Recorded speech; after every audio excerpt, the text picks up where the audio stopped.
Hello दोस्तों, video को start करने से पहले मैं यहाँ पर कुछ कंफ्यूजन्स को क्लियर करना चाहता हूँ। कुछ लोगों को लग रहा है कि लीन फैंग की कल्टीवेशन पहले इमॉर्टल एम्परर रैलम के 4th लेवल पर थी, पर उन लोगों ने मेरी पिछली वीडियोस को ध्यान से नहीं देखा है। लीन फैंग की रियल बॉडी की कल्टीवेशन बस क्वासी एम्परर रैलम पर थी और उसका एक क्लोन इमॉर्टल एम्परर रैलम के 4th लेवल पर था। पर जब लीन फैंग वापस से सुआन युआन यूनिवर्स में लौट कर आया तो सुआन युआन यूनिवर्स के यूनिवर्स गॉड ने लीन फैंग के सभी ट्रेजर्स के साथ साथ उसके उस क्लोन की भी पावर को सप्रेस कर दिया है। मतलब लीन फैंग की रियल कल्टीवेशन तो उसके पास है, पर उसके पास जो पावरफुल क्लोन था और पावरफुल ट्रेजर्स थे उन सभी की पावर एक रैलम सप्रेस हो चुकी है। और पिछली वीडियो में कुछ लोग ग्रेट एल्डर को यह बोलते हुए सुनकर कंफ्यूज हो गए कि जब लास्ट टाइम वह टांटियान यू से मिला था तब टांटियान यू की कल्टीवेशन इमॉर्टल एम्परर रैलम के 9th लेवल पर थी।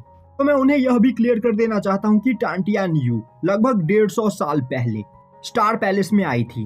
तब पहली बार ग्रेट एल्डर उससे मिला था और तब टांटियान यू की कल्टीवेशन इमॉर्टल एम्परर रैलम के 9th लेवल पर थी। पर लीन फैंग लगभग 10 साल पहले टांटियान यू से मिला है और जब वह टांटियान यू से मिला तब टांटियान यू की cultivation half step of transcendental realm पर थी। 150 सालों में टांटियान यू ब्रेक थ्रू करके half step of transcendental realm पर पहुंच गई। अगर यह सभी कंफ्यूजन क्लियर हो चुकी हो तो अब वीडियो को आगे स्टार्ट करते हैं।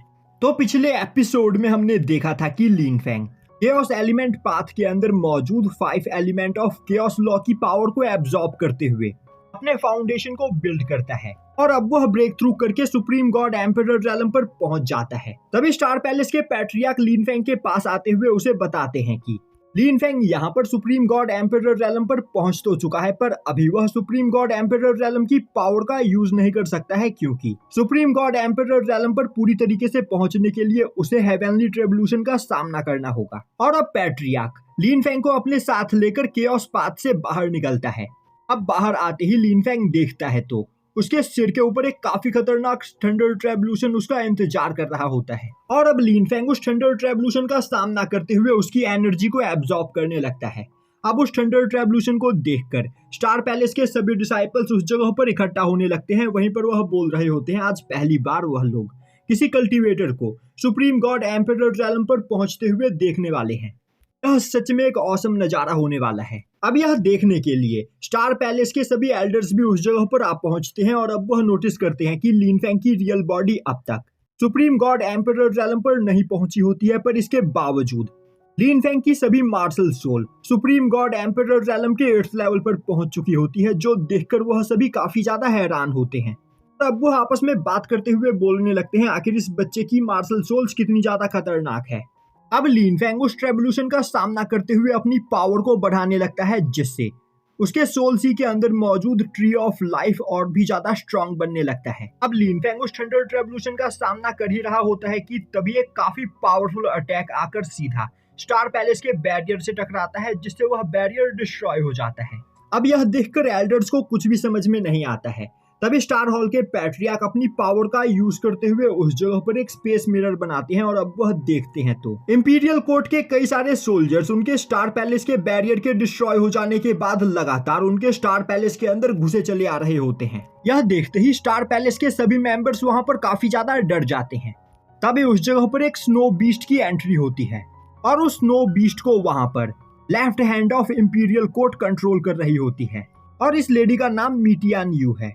तभी वहां पर right hand of imperial court की भी एंट्री होती है और इस पर्सन का नाम गार्डियन सीमा है। और तभी मू क्वेनचैंग भी उस जगह पर आ पहुंचता है और अब मू क्वेनचैंग के पीछे कई सारे मास्क मैन भी वहां पर आकर खड़े हो जाते हैं, जो सभी इंपीरियल कोर्ट के पावर हाउसेस होते हैं।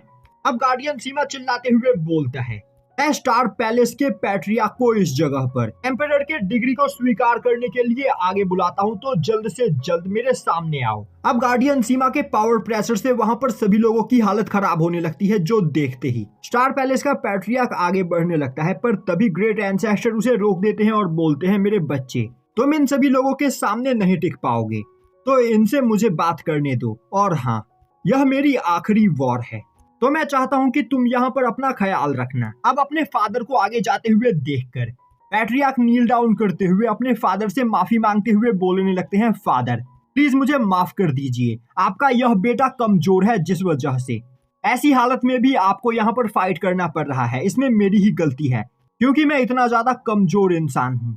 अब ग्रेट एंसेस्टर सीधा जाकर गार्डियन सीमा के सामने खड़े हो जाते हैं। दूसरी ओर चाओ क्विन भी यह सेंस कर लेती है कि इंपीरियल कोर्ट ने स्टार पैलेस के ऊपर अटैक कर दिया है और अब वह इस बारे में लिन फेंग के क्लोन को बताती है। यह देखते ही लिन फेंग का क्लोन अपने हाथ में मौजूद एक टोकन को देखने लगता है। वहीं वह सोच रहा होता है क्या मुझे इस टोकन का यूज करना चाहिए। दूसरी ओर ग्रेट एंसेस्टर गार्डियन सीमा के सामने बो डाउन करते हुए बोलते हैं, मैं जी फेंगसिंग इंपीरियल ऑनवॉय को यहाँ पर वेलकम करता हूँ और क्या मैं यह जान सकता हूँ कि आखिर पूरा का पूरा इंपीरियल ऑनवॉय ही मेरे स्टार पैलेस में क्या कर रहा है। तभी गार्डियन सीमा अपने पास मौजूद स्क्रोल को ओपन करता है और अब वह चिल्लाते हुए बोलता है, इंपीरियल पैलेस के एम्परर ने तुम्हारे लिए इस डिग्री को यहाँ पर जारी किया है। तुमने अपने स्टार पैलेस के अंदर एक क्रिमिनल को छिपा कर रखा है और वह क्रिमिनल कोई नॉर्मल क्रिमिनल नहीं है बल्कि एम्परर डोंगजी का बेटा है। तो हम चाहते हैं कि तुम एम्परर डोंगजी के बेटे को हमारे हवाले कर दो, वरना हम तुम्हारे पूरे के पूरे स्टार पैलेस को डिस्ट्रॉय कर देंगे। यह सुनकर ग्रेट एंसेस्टर को काफी ज्यादा गुस्सा आता है, जो देखते ही गार्डियन सीमा जोर जोर से हंसने लगता है और अब वह बोलता है, जी फेंगसिंग अपने चारों ओर देखो, तुम्हारे स्टार पैलेस को लेफ्ट आर्मी और राइट आर्मी ने चारों ओर से घेर रखा है और अब तुम्हारे पास यहाँ पर बस दो ही ऑप्शन है, या तो तुम लिन फेंग को हमारे हवाले कर दो या फिर हम तुम्हारे स्टार पैलेस के एक एक मेंबर को यहाँ पर कुत्ते की मौत मारेंगे। यह बोलते हुए गार्डियन सीमा ग्रेट एंसेस्टर की ओर उस स्क्रोल को आगे फेंकता है। अब ग्रेट एंसेस्टर उस स्क्रोल को पकड़ते हुए गुस्से में उसे डिस्ट्रॉय कर देता है और बोलता है, जहां तक मैं जानता हूं हमारे सुआन युआन यूनिवर्स का हर एक कल्टीवेटर आज के टाइम पर एम्परर डोंगजी की ही वजह से जिंदा है। तो आखिर एम्परर डोंगजी एक क्रिमिनल कैसे हुए? और तो और मैं यहाँ पर यह भी जानना चाहता हूँ कि आखिर मेरे स्टार पैलेस के डिसाइपल लिन फेंग ने इस जगह पर कौन सा क्राइम कमिट किया है जो पूरी की पूरी इंपीरियल आर्मी उसे कैप्चर करने के लिए इस जगह पर आई है। लिन फेंग मेरे स्टार पैलेस का डिसाइपल है और बिना उसके क्राइम के बारे में जाने मैं उसे आप लोगों के हवाले नहीं करूंगा।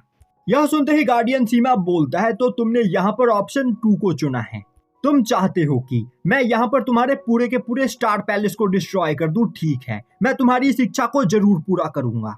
यह बोलते हुए वह ग्रेट एंसेस्टर के ऊपर काफी खतरनाक ग्रेविटेशनल फोर्स डालता है, जिससे ग्रेट एंसेस्टर अपने घुटने के बल आ जाते हैं। अब यह देखते ही गार्डियन सीमा बोलता है, ओल्ड मैन तुम एक बहुत ही ज्यादा लॉयल इंसान हो, इसीलिए मैं तुम्हें एक और मौका देता हूँ, लिन फेंग को हमारे हवाले कर दो। मैं जानता हूँ कि तुमने हजारों सालों तक मेहनत करने के बाद अपने स्टार पैलेस को यहाँ पर खड़ा किया है, तो मैं इसे यहाँ पर डिस्ट्रॉय करना नहीं चाहता हूँ। तभी ग्रेट एंसेस्टर चिल्लाते हुए बोलते हैं, बेवकूफ तुम्हें नहीं पता है कि तुम लोग यहाँ पर कितनी बड़ी गलती कर रहे हो। तुम्हें लग रहा है कि तुम बहुत ही ज्यादा पावरफुल बन चुके हो और इस जगह पर तुम्हें कोई भी नहीं रोक सकता है, पर यह तुम्हारी बहुत बड़ी भूल है। तुम्हें नहीं पता है कि इंपीरियल कोर्ट एम्परर डोंगजी से उलझकर अपने बर्बादी के रास्ते पर चल रहा है। यह सुनते ही गार्डियन सीमा को काफी ज्यादा गुस्सा आता है और अब वह अपने हेवनली स्वॉर्ड से ग्रेट एंसेस्टर के ऊपर अटैक कर देता है। तभी ग्रेट एंसेस्टर के सामने एक पोर्टल खुलता है और अब उस पोर्टल के अंदर से एक स्पिरिचुअल हैंड बाहर निकलते हुए उस हेवनली स्वॉर्ड को डिस्ट्रॉय कर देता है, जो देखते ही गार्डियन सीमा के होश उड़ जाते हैं और अब उस पोर्टल के अंदर से निकलकर गार्डियन चाओ बाहर आते हैं। अब गार्डियन चाओ को देखते ही ग्रेट एंसेस्टर बो डाउन करते हुए उन्हें वहां पर उनकी जान बचाने के लिए थैंक्स करने लगता है। तभी मीटियान यू आगे बढ़ते हुए बोलती है, गार्डियन चाओ क्या तुम इंपीरियल कोर्ट के खिलाफ बगावत करना चाहते हो? मैंने कभी नहीं सोचा था कि तुम हमारे साथ गद्दारी करोगे। यह बोलते हुए वह गार्डियन चाओ के ऊपर अटैक कर देती है, पर उसका अटैक गार्डियन चाओ तक पहुंच पाता इससे पहले ही रुक जाता है और अब गार्डियन चाओ अपनी एक उंगली से मीटियान यू के अटैक को साइड करते हुए आगे बढ़ते हुए बोलते हैं, शायद से तुमने यहाँ पर जी फेंगसिंग की बातों को ध्यान से नहीं सुना। जी फेंगसिंग बिल्कुल सही बोल रहा है। आज तुम सभी लोग यहाँ पर एम्परर डोंगजी की वजह से ही जिंदा हो। कहीं तुम भूल तो नहीं गए कि जब क्वीन युआन यूनिवर्स के डीमंस ने हमारे सुआन युआन यूनिवर्स के ऊपर अटैक किया था, तब तुम लोग डर के मारे किस तरह कहीं पर जाकर छिप गए थे। उस टाइम पर एम्परर डोंगजी ने पूरी की पूरी डीमन आर्मी का सामना अकेले ही किया था और एम्परर डोंगजी की ही वजह से तुम सभी लोग यहाँ पर आज के टाइम पर जिंदा हो और आज के टाइम पर यहाँ पर तुम्हारी कल्टीवेशन थोड़ी सी ज्यादा बढ़ क्या गई है। तुम्हें लग रहा है कि तुम यहाँ पर एम्परर डोंगजी को ही क्रिमिनल घोषित करके उन्हें बुली कर सकते हो। पिछले 300 सालों से एम्परर डोंगजी गायब थे। इस दौरान तुम लोगों के मन में जो आया तुमने वह किया और जब एम्परर डोंगजी यहाँ पर वापस लौट आए हैं तो उनकी मौजूदगी से यहाँ पर तुम सभी लोगों की सत्ता खतरे में आ गई है। इसीलिए तुम उन्हें अपने रास्ते से हटा देना चाहते हो। मैं अच्छे से जानता हूँ कि इस जगह पर क्या चल रहा है। तुम सभी लोग बस ट्रैश हो, जो यहाँ पर बस अपने भोग विलास में लुप्त रहना चाहते हो। तुम्हें हमारे सुआन युआन यूनिवर्स की ना ही पहले फिक्र थी और ना ही आज के टाइम पर फिक्र है। इन 300 सालों में तुम्हारी वजह से हमारे सुआन युआन यूनिवर्स की हालत इतनी ज्यादा खराब हो गई है। पर अब बस बहुत हुआ। अब मैं सुआन युआन यूनिवर्स को यहाँ पर इस तरह बर्बाद होते हुए नहीं देख सकता हूँ। यह बोलते हुए गार्डियन चाओ बस अपनी एक उंगली से टच करते हुए मीटियान यू के अटैक को डिस्ट्रॉय कर देते हैं।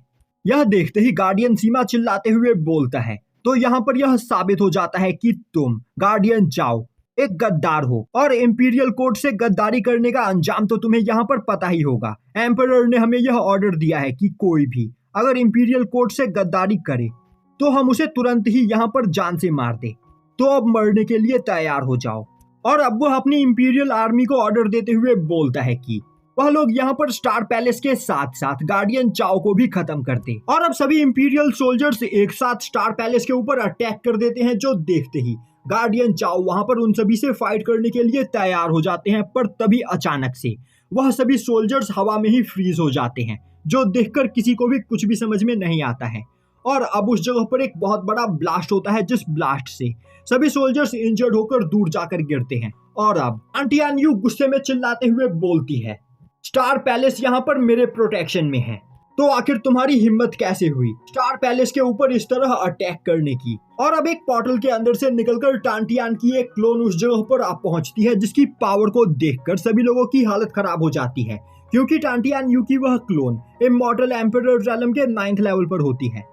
दूसरी ओर लिन फेंग भी ब्रेक थ्रू करके सुप्रीम गॉड एम्परर रैलम पर पहुंच चुका होता है और अब वह स्टार पैलेस के पैट्रियार्क और चाओ क्वीन के साथ बैटलफील्ड में आ पहुंचता है। और अब वह उस जगह पर टांटियान यू के क्लोन को देखकर बेहद खुश होता है। और यहीं पर यह एपिसोड खत्म हो जाता है।